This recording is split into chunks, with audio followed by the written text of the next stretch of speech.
is the play.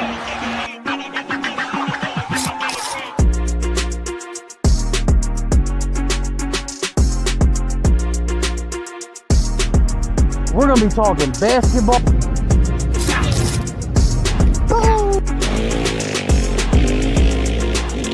Dishes it to Barkley, who somehow finds daylight.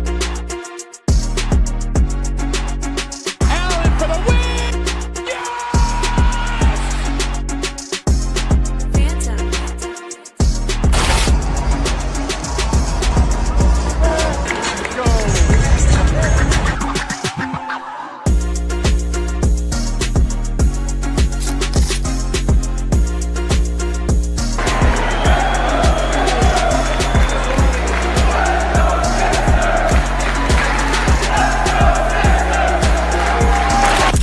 You are now listening to the 302 Birds Sixers postgame show with Dennis and KJ McCoy. Proudly powered by TickPick. Let's take it to the show. 4-0. 4-0.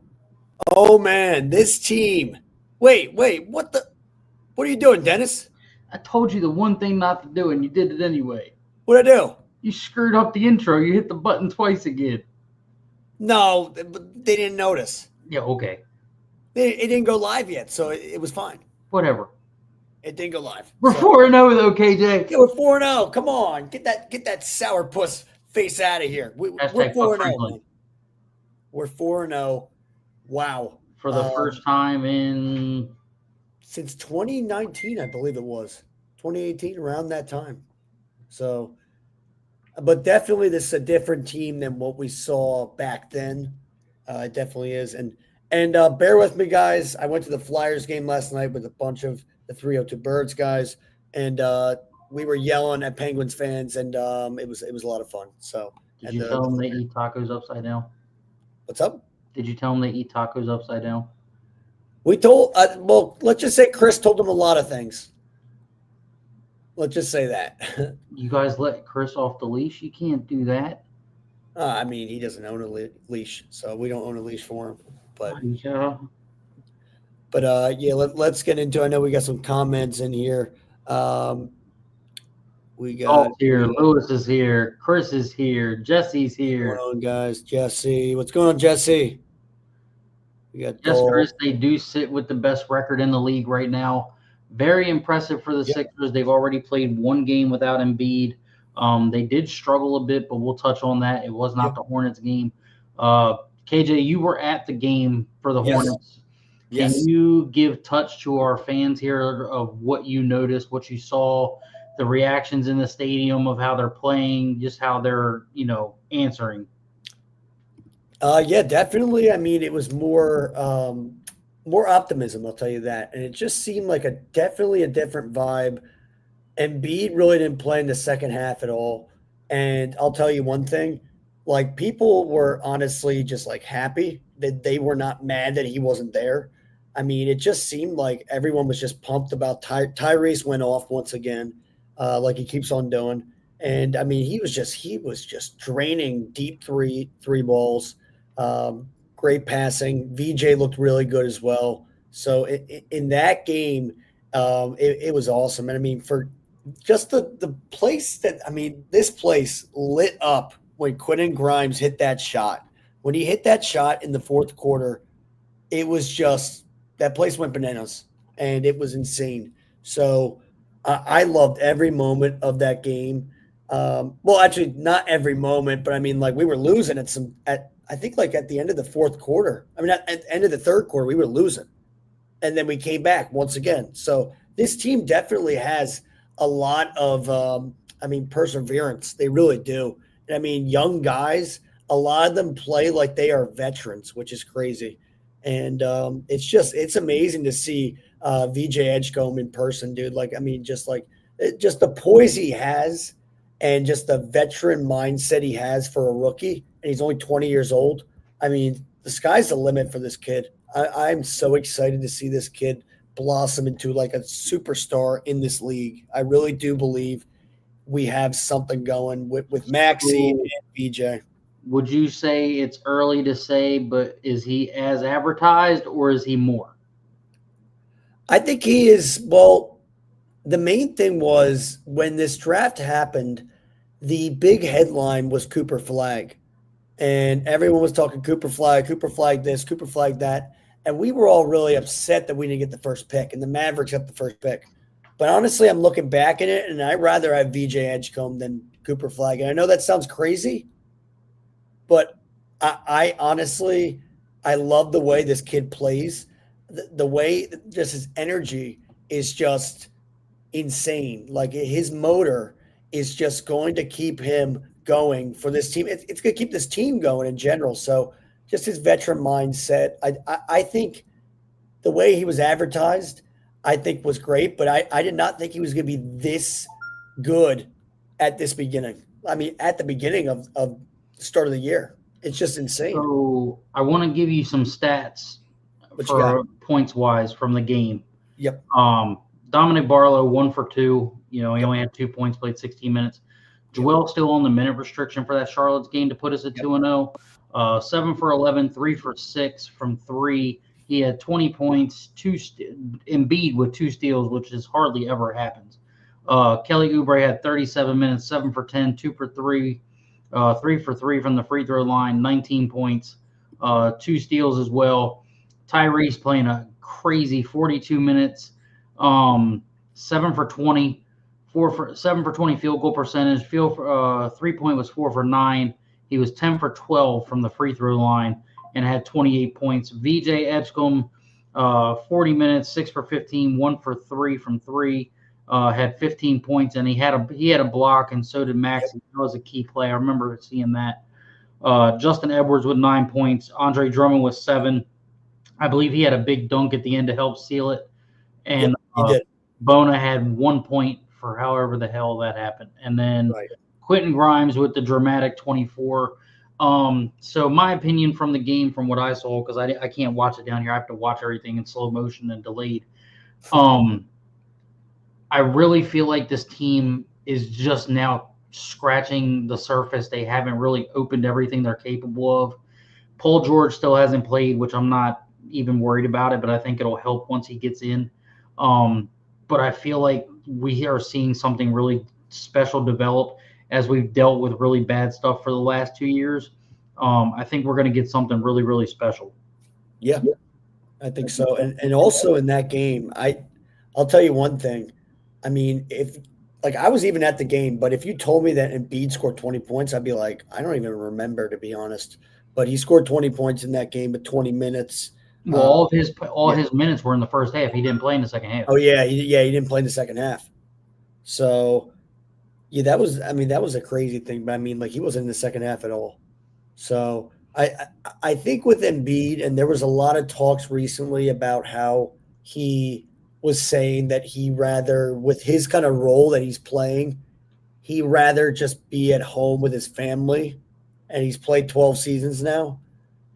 I mean, he is contributing, but at the same time, though, I'm fine with this young core group. Like, I don't want to see any of these old heads out there anymore. I really don't. I'm going to say this, and y'all can quote me all you want. I kind of get the feeling he's like 1 foot in, 1 foot out. Yeah. I think he's ready to hang it up because he's obviously in pain. You know what I mean? And if Embiid was to walk away, so be it. Thanks for what you did, man. Sorry we couldn't get you a ring. Sorry you couldn't do it for us. But I think he knows his time is slowing down. Yeah, no, I think so. But I think it was it seemed like in this game, it was pretty much back and forth with LaMelo Ball and Tyrese Maxey. So, I mean, they were going 3 for 3. I mean, they were both going for threes. I mean, it was crazy. So, just lasering it from 3-point range. So, I mean, it was definitely a great comeback by the Sixers. So, I mean, they beat the Hornets, obviously, in this game, 125 to 121. You're probably wondering, if you guys are new to here, we are recapping the last 3 games because we were not able to go live after it. We are going to kind of work on that. But when that happens, when we miss a good amount of games, we're going to go back and recap it on a day off. So that's what we're going to do. So just bear with us on this. And I know we're kind of going back in the past with the time machine, but we got to definitely get into some of these games. Right now, we got to enjoy the ride that the Sixers are Exactly. putting us on. And me and Yep. KJ both had a phone call this morning, and kind of said, we can't hold this back. Like, this is something big. We've waited for this with this team, and we didn't feel like it was fair to y'all that we missed the last 3. Yeah.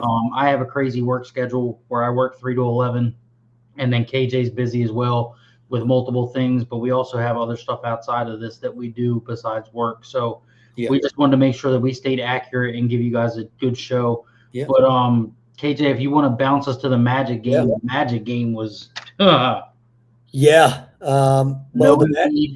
No Embiid in that game. And I mean, you had VJ Edgecombe, really like a veteran player out there, going against Paolo Banchero, who's been in the league. I believe is it his second year or third year now? I think it's his third. Okay. And he's definitely one of those young stars in this league. But for VJ Edgecombe to come out there and really just he put it on him, dude. Had some successful crossover. Put it on him. Some mid-range shots right in his face, a 3-point shot right in his face. It was awesome. I mean, can we also duly note that VJ Edgecombe is drawing a foul at the 3 line and nailing 3 balls? Yeah. He's making 4-point plays, yo. He made that 4-point play. That we'll shit definitely don't get into happen that. in the NBA no more. We will definitely get into that in the next game because I don't think he did that in the Magic game, but he did that in the Wizards game, I think. So right? Some of your stats, points-wise, and then we can kind of dig into everything. Walker had 4 points. Bona had 7. Kelly Oubre had 25. Maxey 43. VJ Edgecombe 26. Justin Edwards 5. Andre Drummond 4. Eric Gordon 8. And then Quentin Grimes 14. When you have a team that can contribute all the way across the board and not draw goose eggs, you have something special. I think this core of guys is now used to playing with each other. Oubre's used to it. He hasn't been hit by a bus this year, so he's not crying about being in pain. Yeah. Quentin Grimes is coming into his own. I think we're really going to see this team open up. And the Magic game to win by, 12? They won by 12 and struggle through the game because I'm looking at the stats for the breakdown on the score for the game. First quarter, well, I mean, it was kind of dominant all the way around for us. I mean, we did 33 in the first. They did 28. We had 39 in the second. They had 32. They got us in the third with 34, and then the fourth it was 35-30. So, I mean, we're staying strong. They're staying on point. I think it's, they just have to manage minutes better about getting people in and out when they're tired. This was also the first game without Embiid. But, again, to win a game by 12 points without Embiid, and Embiid does play a big role when he's healthy. And even if he's on minute restrictions, he's still a big body that you have to be accounted for. So the fact that they can win without Embiid and win by 12, that says something. Yeah, it definitely does. I mean, they definitely are showing that they don't really need Embiid. They don't need him to be successful. And I mean, like, obviously in the game yesterday, and we'll get into that in just a little bit with the Wizards game, he played more of a role, I would say. But in general, though, it just seems like this team is able to do okay. Adem Bona is a perfect example of a guy who isn't really scared of the shadow of Joel Embiid at all. The guy is insane defensively. I mean, he is like a brick wall. He is like another Dikembe. I mean, he's not Dikembe Mutombo, but he's blocking shots like he is Dikembe Mutombo. I think he's really taken the role responsibly and understood, like, hey, I'm not going to be Embiid. I'm not going to fill Embiid's shoes. Yeah. But the person that he's kind of mimicking and staying under, he's watching Drummond. Yeah. And Drummond is a good person. And they said it. Well, the announcer said it. He's been doing it for years, getting rebounds. And now Bona's learning from Embiid and him. Yeah. The guy's going to be a monster. And it's early. Yeah. And I mean, if we do move on from Embiid, I feel like the center position with Adem Bona is in good hands. It definitely is. I do think they need to go get somebody or draft somebody if it. Yeah. The one thing is Adem Bona does have a really old school game. He's not going to shoot threes like how the modern day centers do. So he's not like a body Joel. down in the paint. He wants to hurt you in the paint. He wants to hurt you in the paint, which I love. I mean, I'm an old school center kind of guy, but in this game, unfortunately, though, it doesn't always work. I mean, we noticed that with Jahlil Okafor. Okafor was a perfect example with that. You could see he was so old school. Like his game was very old school. It was almost like I'm trying to think. He was kind of like a hybrid of, like, he wasn't as good, obviously, but the moves he would do was kind of Akeem Olajuwon kind of like. But then it was almost like he was like the skill level of a Mika Okafor. So it made sense his last name was Okafor. I don't think they're actually related, but like he just didn't pan out, unfortunately. And I think with Adem Bona, I just feel like he didn't have the reaction time, dude. Yeah. Like, he didn't react the way you would think he should. And and then he had the legal issues, and like I'm not one for a player with legal issues half the time. Of course. Now, if it's Eagles football and it's Michael Vick, I don't care. Whatever. But with basketball, it's just like, I don't know, dude. Like, right. Every time the Sixers get dealt with somebody with legal issues, it's always a fucking problem. Yeah. No, you're After right. Iverson, it was always a problem. But when it was Iverson, nobody gave a shit. Yeah, no, but it's all good. I mean, they made a dress code for Iverson. I mean, that's what they did. We're talking about practice, KJ? Practice? Not the game I go out there and die for. We talk about practice, man.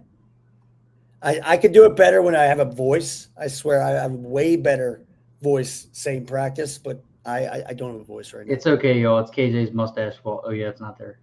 Yeah, it's not there because it's Halloween, and I shaved off for Halloween for certain costumes, so you have to wait and see. Yeah, so we'll see. I mean, but yeah, I mean, this team definitely, them being 3-0, and then now, 3-0 after the Magic. That was great. I mean, the Magic, they're an up-and-coming team. They're young as well, so they're kind of like us as well. So I think definitely they were in the playoffs last year too. So they were in the postseason. They beat a playoff caliber team. So the Celtics were also there. So I mean, they're playing playoff caliber teams, and they're winning. Yeah. Doesn't matter what the point spread is, what the score is. They're winning. Yeah. And I would say the next team we played, and this was last night, wasn't really. They're not really a playoff contender. They're not really a playoff team. I don't remember the last time they sniffed the playoffs. I think the last time they sniffed the playoffs was like Gilbert Arenas. I'm pretty sure.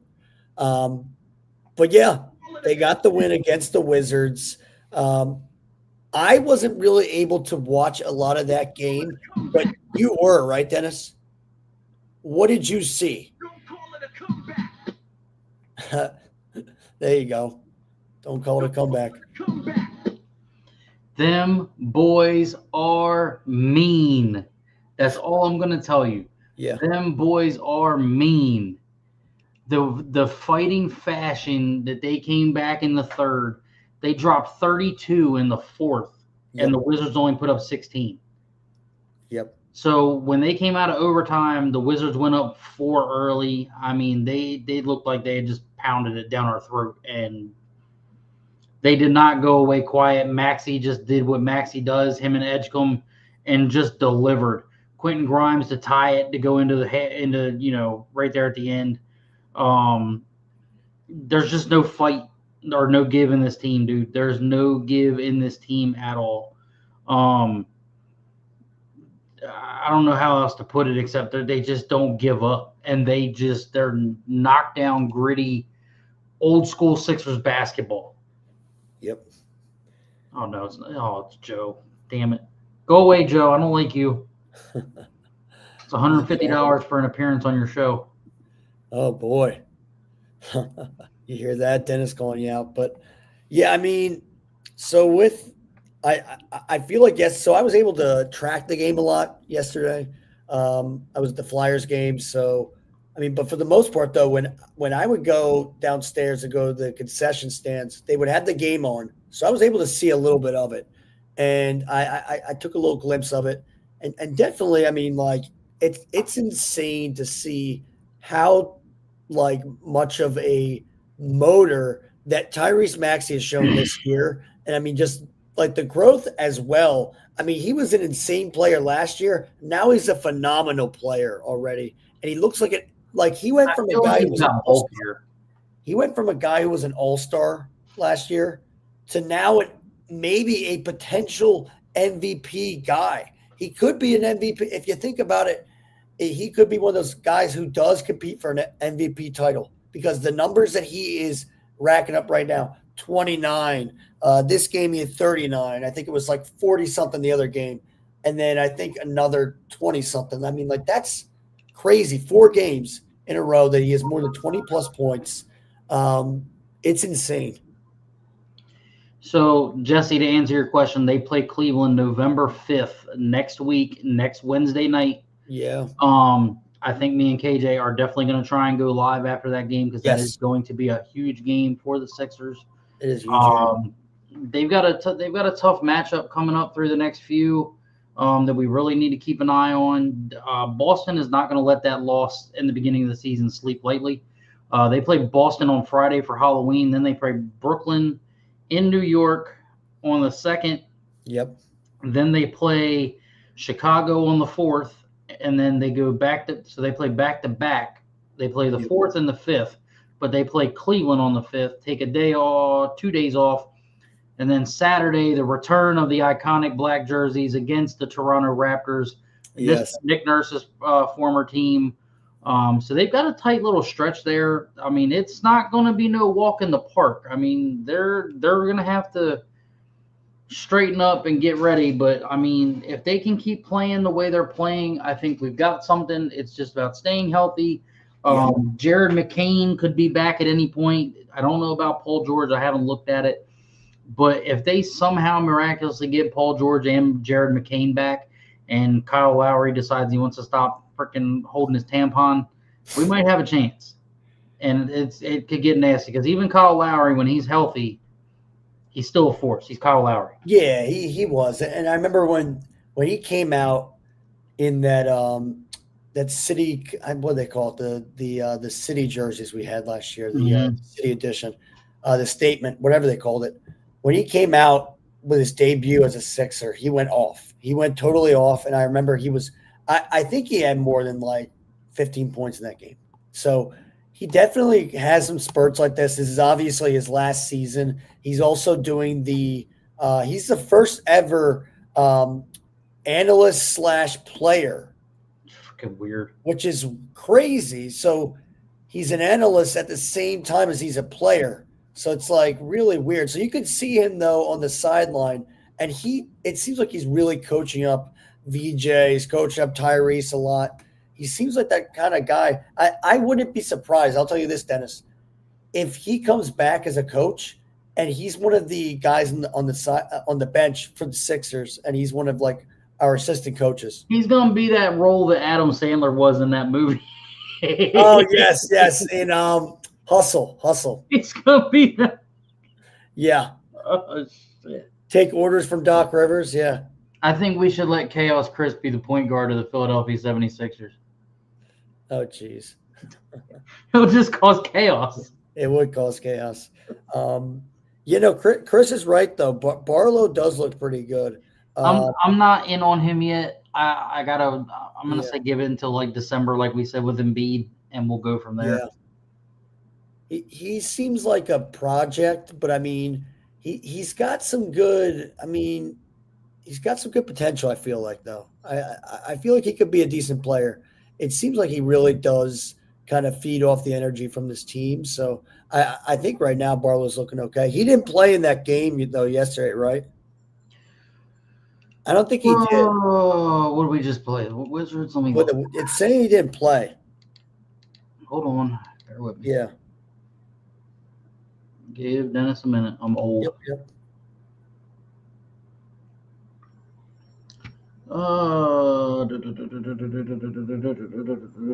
No, he did not play. Yeah, he didn't play. He's not even listed on the do not play list. Like, yeah, Kyle Lowry's there, so is Broom, and so is Solace. But yep. So I mean, he wasn't even listed. Grimes 39 minutes off the. He must have not traveled. Barlow must have not traveled. That's probably what happened.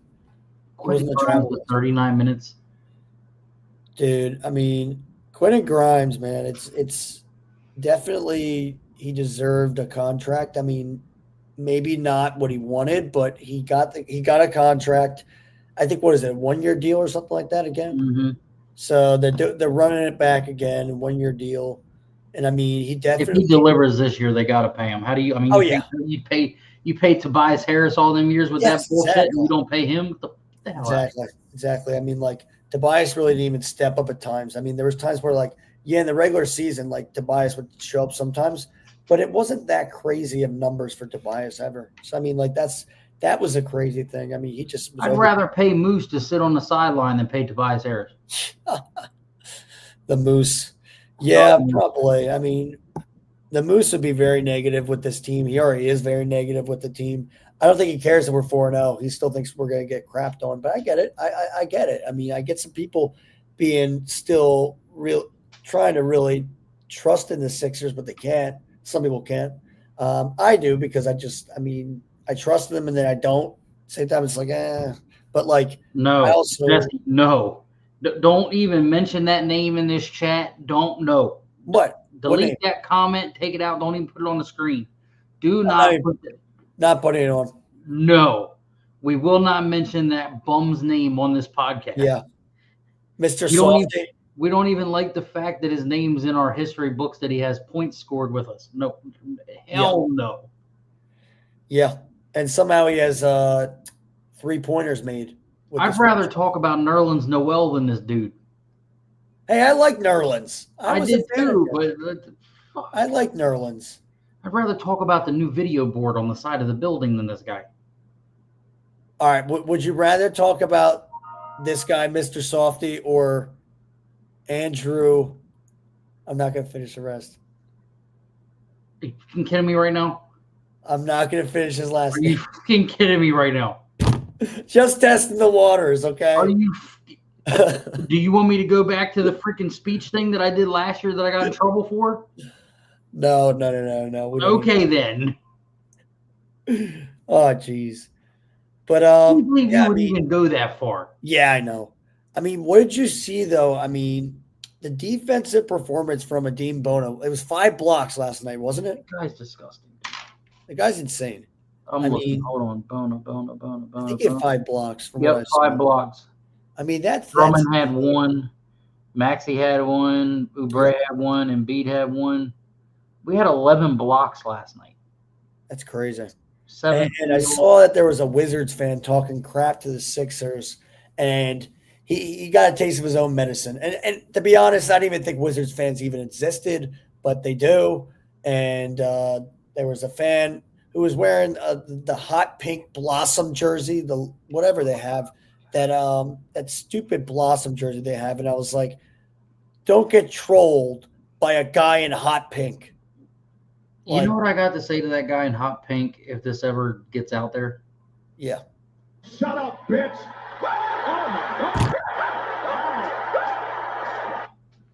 There you go. That's what you should do, bro, because your team just got told to. Yep. Shut up, bitch. That's pretty funny. But as far as the 3 balls, this is what it's been. Yeah. Yep, there you go. Shout out Chris Move, NBA 2K. Yes, sir. That definitely brings back some cool vibes back in the day. Definitely does. But yeah, I mean, we got our live show pretty soon at 8:05. It's going to be a Halloween show. I know I got to find a costume last minute right now. So that's going to be interesting. What's up? I'm going to be me. You can be you. Just you got the pump. You can say you're a pumpkin. You got an orange shirt on.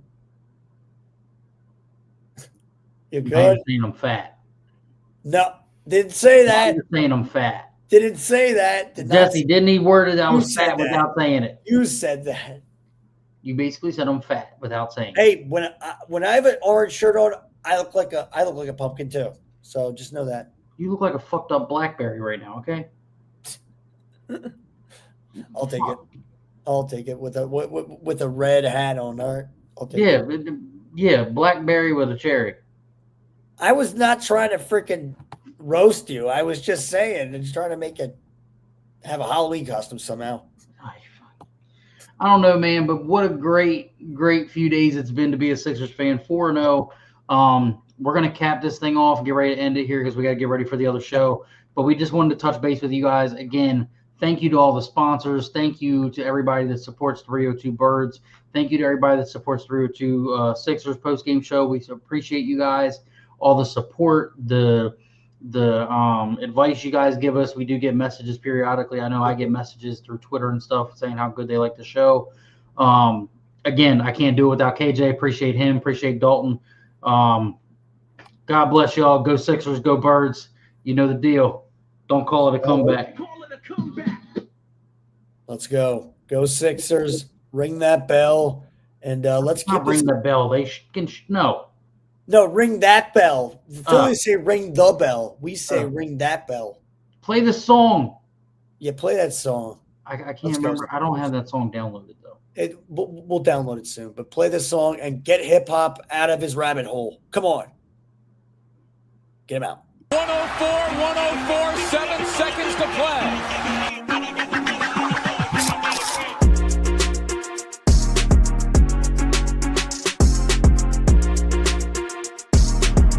We're going to be talking basketball.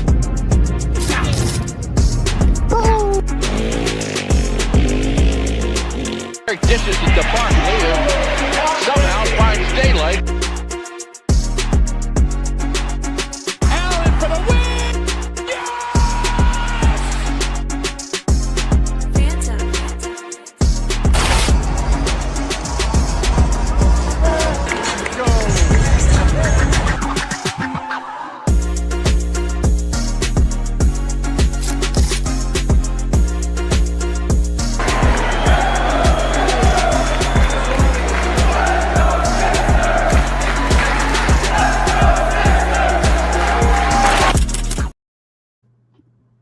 It's still live. No, I know. I'm trying to figure it out. Sorry, guys. You broke it. I broke something, I guess. I don't know what. I'm trying to end the stream. It's telling me I got to do the. KJ broke